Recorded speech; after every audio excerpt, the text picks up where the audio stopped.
Let's talk about something that I call the chemistry of improving your English. Sometimes an analogy can help you understand an issue more clearly, and I think this is a good example. Think back to chemistry class. Water is made up of two components, hydrogen and oxygen. If you want to produce water, these reactants need to be in a particular ratio, twice as much hydrogen as oxygen to produce water. If you add more hydrogen but you do not add more oxygen, you will not produce more water. If you're more of a cook than a chemist, here in the kitchen, when I make salad dressing, 3 cups of oil for 1 cup of vinegar is the right ratio.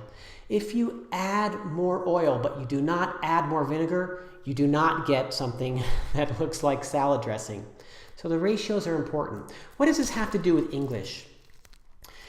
Here's my recommendation for intermediate students. You need to be doing 4 things. Receiving input, this is consuming authentic English, watching a TV series, for example, or reading something in English, not about English, but in English. That's the most important ingredient. But we also have some other areas, studying English, analysis. This means analyzing the English that you're hearing, noticing what its form is, and also getting feedback, practice and feedback. A lot of students make a mistake with this. They have one of these areas covered, but they're not doing everything. Or they're doing too much studying and not enough input. That doesn't work. You really need to have a good ratio. Find out what ratio is ideal for you.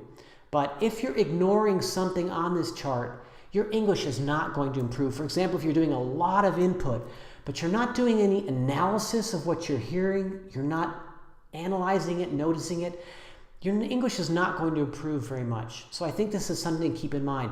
You want to be doing all 4 of these activities and try to get the right ratio. If one of the ingredients is missing, you're not going to produce the right product.